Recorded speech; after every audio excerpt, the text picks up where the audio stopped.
What makes the gospel good news?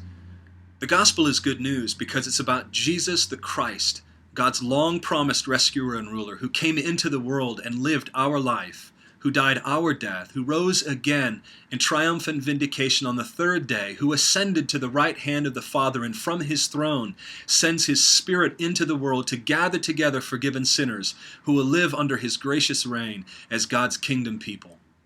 The gospel is good news because it's about God's grace extending as far as the curse is found. It's about God gathering a people unto himself that he would renew by his grace through the death and resurrection of his Son. It's about using the very rebels that committed high treason against him to be included in his plans and his purposes for the world. The gospel is news to be declared. It's not advice to be given. God didn't merely send us a series of prophets into the world to give us some new ethical standard for life. The history of the world is littered with religions and philosophies that tell us how to live, how to commend ourselves to some God out there somewhere. But this God is different. And this gospel truly is good news because it's about a God who came himself in the person of his Son to accomplish for us in this world what we could not accomplish for ourselves.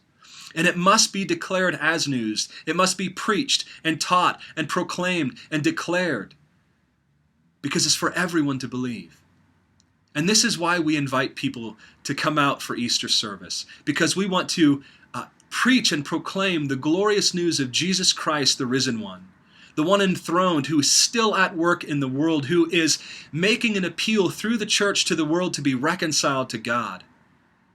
I ask that you consider people that God has sovereignly placed in your life, your neighbors, your co-workers, your friends, your family members. They're expecting that you'd invite them out to join them for Easter. So let's do so.